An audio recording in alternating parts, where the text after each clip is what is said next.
6.25 전쟁과 한미동맹의 탄생, 미국의 필요와 이승만의 선택. 1950년 6월 25일 새벽 4시 정각, 북한군의 기습 남침으로 한반도는 순식간에 전쟁터로 변했습니다. 서울은 불과 사흘 만에 함락되고 대한민국은 절체절명의 위기에 빠집니다.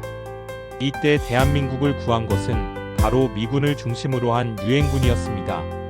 그리고 이 전쟁의 소용돌이 속에서 한국과 미국은 운명적인 동맹을 맺게 되죠.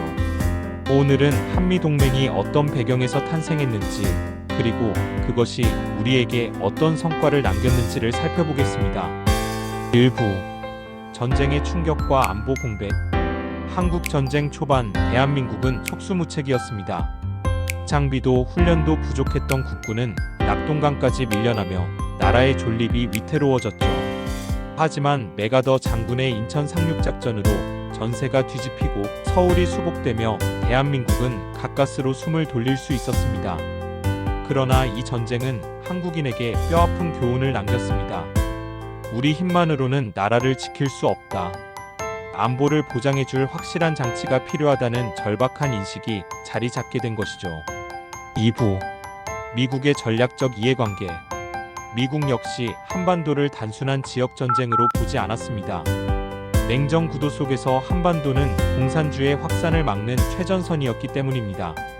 만약 한국이 공산화된다면 일본, 대만, 필리핀까지 줄줄이 무너질 수 있다는 도미노 이론이 미국을 압박했습니다. 따라서 미국에게 한국은 버릴 수 없는 전략적 요충지였습니다. 3부 이승만 대통령의 반대와 요구. 하지만 전쟁이 끝날 무렵 또 다른 변수가 등장합니다. 바로 이승만 대통령의 강력한 반대였습니다. 휴전협정이 추진되자 이승만 대통령은 완강히 반대했습니다. 휴전은 곧 북한이 다시 침략할 기회를 주는 것이라고 본 것이죠. 특히 1953년 6월 이승만은 세계를 놀라게 하는 행동을 감행합니다. 바로 방공포로 석방 사건. 수만 명의 방공 성향 포로들을 일방적으로 풀어주며 미국과 유엔을 곤란하게 만든 것입니다. 이 행동은 국제적으로는 비판을 받았지만 동시에 미국을 압박하는 카드였습니다. 이승만의 요구는 분명했습니다. 대한민국을 확실히 지켜줄 안전장치를 보장하라. 4부 한미 상호방위 조약의 체결. 결국 미국은 이승만의 요구를 받아들입니다. 1953년 10월 1일 한미 상호방위 조약이 체결되고 1954년 발효되면서 주한미군이 본격적으로 주둔하게 되죠. 이 조약은 한국이 침략을 받을 경우 미국이 자동으로 개입한다는 강력한 약속이었습니다.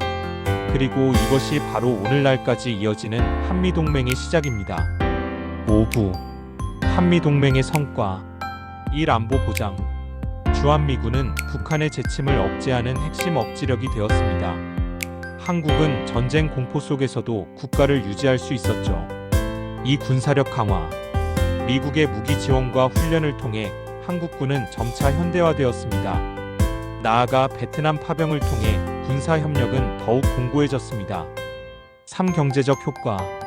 안보가 보장되자 한국은 경제 발전에 집중할 수 있었습니다. 미국의 원조와 차관은 산업화의 기반이 되었고 한강의 기적이라는 눈부신 성장을 이끌어냈습니다. 4. 외교적 성과. 한미동맹은 한국을 자유진영의 핵심 국가로 자리매김시켰습니다. 국제사회에서의 정통성 확보, 한일 국교 정상화, 국제기구 가입 등 대한민국의 외교적 지위가 크게 강화되었습니다.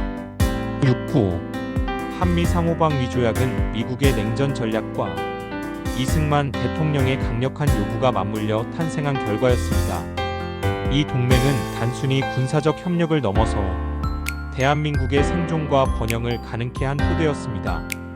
물론 갈등과 논란도 있었고 오늘날에는 변화하는 국제질서 속에서 새로운 도전이 주어지고 있습니다. 그러나 분명한 사실은 한미동맹이 없었다면 지금의 대한민국은 존재하지 않았을 것이라는 점입니다. 여러분은 앞으로 한미동맹이 어떤 방향으로 나아가야 한다고 생각하시나요? 역사를 알면 오늘이 보입니다. 오늘도 함께 해주셔서 감사합니다. 좋아요와 구독은 더 좋은 콘텐츠를 만드는 힘이 됩니다.